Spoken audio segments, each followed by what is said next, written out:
So I actually had a dream that I created a horror game, and when I woke up, I remembered the details of that horror game specifically.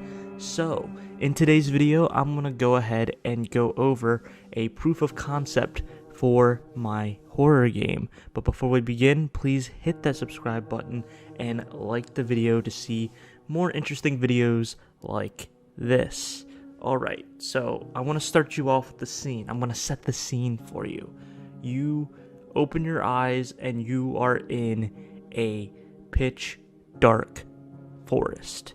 You can barely see anything. You can maybe see like a tiny shadow, but you can barely see the hand in front of your face. That's how dark it is in this forest. You enter, it's first person, right? It's a first person game. You spawn in and you see this giant creepy eye just a few feet in front of you. All it is a giant eye, and it's slowly rotating. All right, so that's what we're starting with. You're in a completely dark, spooky forest with this eye that is slowly moving in the center of the forest. It's all clear around the eye, and the eye is actually emulating some light, like a beam of light. So this game is called The Eye. Your goal is to escape the forest. You have one life. If you die trying to escape the forest, you respawn right back to this point right in front of the eye. The eye sets off a beam that goes through the forest. If it catches you, if you are in its eyesight and you are not covered behind a tree, then you will die. You will immediately get a game over. There'll be some scary imagery that comes up. You'll start your character will start hallucinating, I should say, and then you die and respawn back to where you began, and you have to start all the way over. In this game, you would have a first-person perspective, and the character that you would be controlling moves very slowly. The character cannot jump. It cannot sprint. The only thing it can do is move around in a 360-degree rotation and move forward or backward, left or right. To help visualize what's going on in my head, I made a blueprint of this hypothetical horror game that I'm thinking about. Let's start with the eye. The eye is in the center of the forest in which you're trying to escape. The eye will be moving in a circular motion in a clockwise position, kind of like a lighthouse or a beacon, and it actually has a beam of light that is illuminating the forest.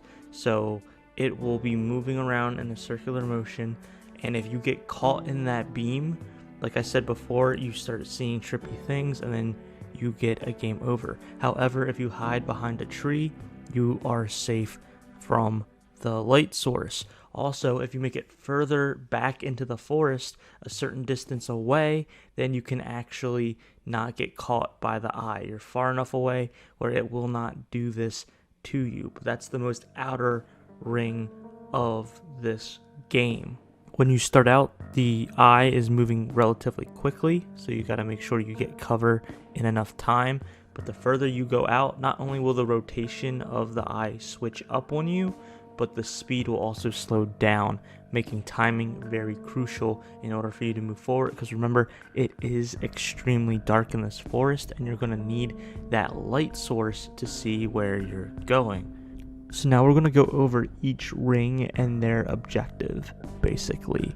So the first ring is the zone where the eye is at. So there's actually no coverage at all. So you need to get as far back as possible before it catches you. So that's the first thing. That is the starting point. That is also the respawn point, where if you die, you start all the way over and respawn right there in front of the eye. It's not looking right at you. You have some time to move, but you will be right there looking at this giant, grotesque, creepy thing.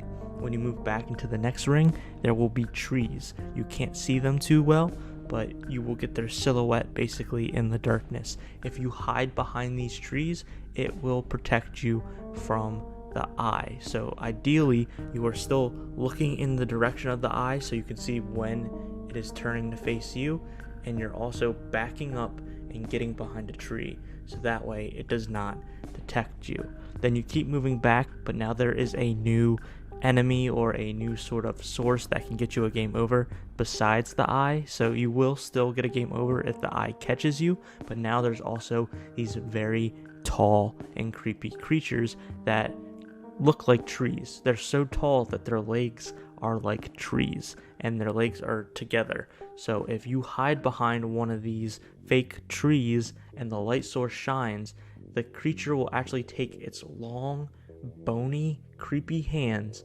pick you up in first person.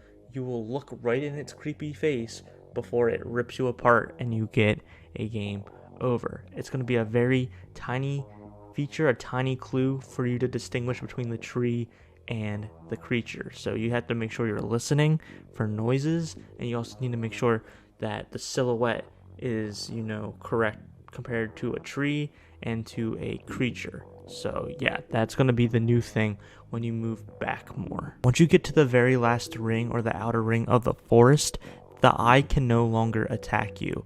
The light will still reach all the way that far back, but the eye cannot see you from that far away, so you can actually turn your character around and face away from the eye and use the light to see where you need to move forward, because it's so dark and there's so many things going on in this outer ring. You need to see where you're going. So now you're using the light to the advantage at the end, but remember, it's getting slower and slower the further you go back. So there's no more trees in this outer layer, but the creatures are still there to attack you, and now there are moving fast spikes that come up from underground. So if you're not careful and you're not, using the light to your advantage, you can get impaled and die that way and restart all the way at the beginning.